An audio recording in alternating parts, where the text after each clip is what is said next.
Let's assume for a minute that your property has been sitting on the market for a long time and you are trying to sell your house, and it's been sitting on there for just week after week and there are hardly any showings, and you're really just kind of losing a sense of control, and the possibility of you moving seems to just be dwindling away a little bit each day, and you're kind of giving up hope.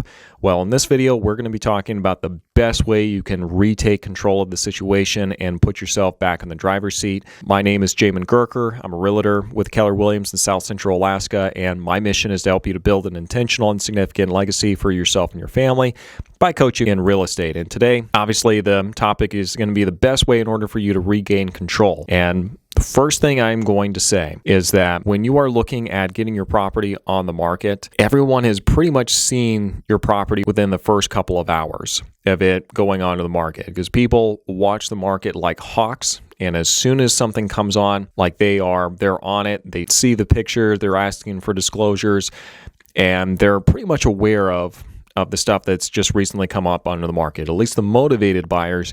And those are the ones that we really want, because those are going to be the ones that are actually willing to act quickly and to actually, make stuff happen. So that's going to be first off. People are going to know about your property and they're going to make a decision pretty soon.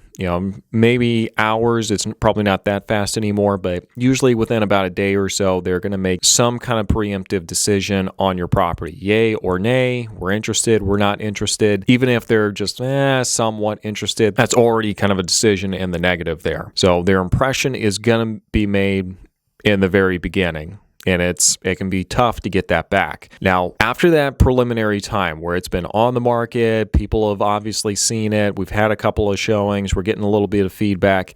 Usually the decision at that point is you can change one or multiple things. Number one, you can change the condition. Okay, that is a lot of work to be able to change a condition of the property that much. Now, it kind of depends. I don't know. If you're a contractor, you can go in there quickly, get some stuff done.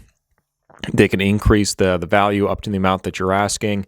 That might be worth it. It's kind of a situation by situation thing. Usually it's pretty cost prohibitive, and if you're paying somebody, if you're lucky, it's going to be a dollar for dollar return. The other option is you can try to change the location, which doable, I guess, not very practical for most people. For most people, the most cost-effective thing you can do to regain control, with the exception of a couple scenarios I'm going to talk about in just a little bit, is to just lower the price. Make a price adjustment and put yourself back into the driver's seat, because you're going to have much better terms to negotiate with if you have multiple people coming in and offering on the property when it started at a lower price than if you start high and then you just dig in at this price for just month after month after month. And I know this is not what anybody wants to hear. This is not what I want to say. This is just the reality that sometimes the property is just not worth what we thought it was initially. The market's not reacting the way that, on paper, the way that it should, because we can win the math equation where it says, well, yes, this is what it should be worth, and the buyers are still not biting. And ultimately, it's going to be a qualified, motivated buyer that decides what the property is worth, because we cannot hold a gun to somebody's head and tell them they have to buy the property at this price. So let's go ahead and get into a couple of scenarios, though, that does kind of set this apart a little bit. Number one, if it is a higher priced property, then it's normal to expect it to be on the market for a little bit longer. Your pool of buyers is going to be a little more constricted. They're not usually going to be the type of people that are going to be able to just move at the drop of a hat the second they see something that they like.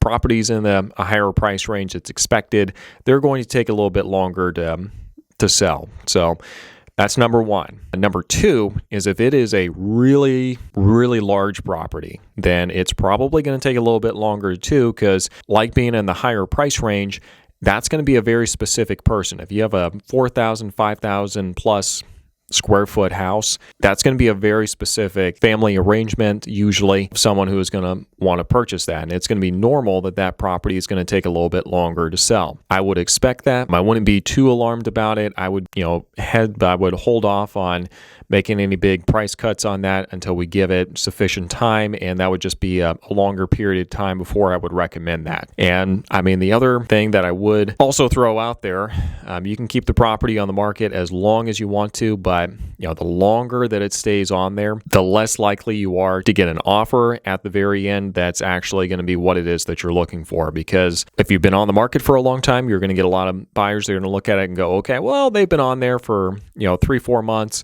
Let's go ahead and lowball them by $30,000. Let's ask for like $20,000 in closing expenses, and let's ask for this, ask for this. They get very bold as soon as they see you've been on the market for a long time. You really minimize a lot of that if you can price the property where it needs to be, where you preferably have multiple buyers that are interested in competing for the property. That is the best case scenario you can get, where you're not going to be where you're have multiple people competing for the property, and so you're going to get top dollar for your home. So this is not the topic anybody likes to talk about. It makes me very uncomfortable. This is something that's a big part of my job, though, and I'm not going to skirt the issue, and I'm going to be just very upfront and make sure that you have all the information in front of you in order to help you make the best decision. So I sure hope this has been useful. If it has, give this video a like, subscribe if you haven't done so already, and we'll see you next time.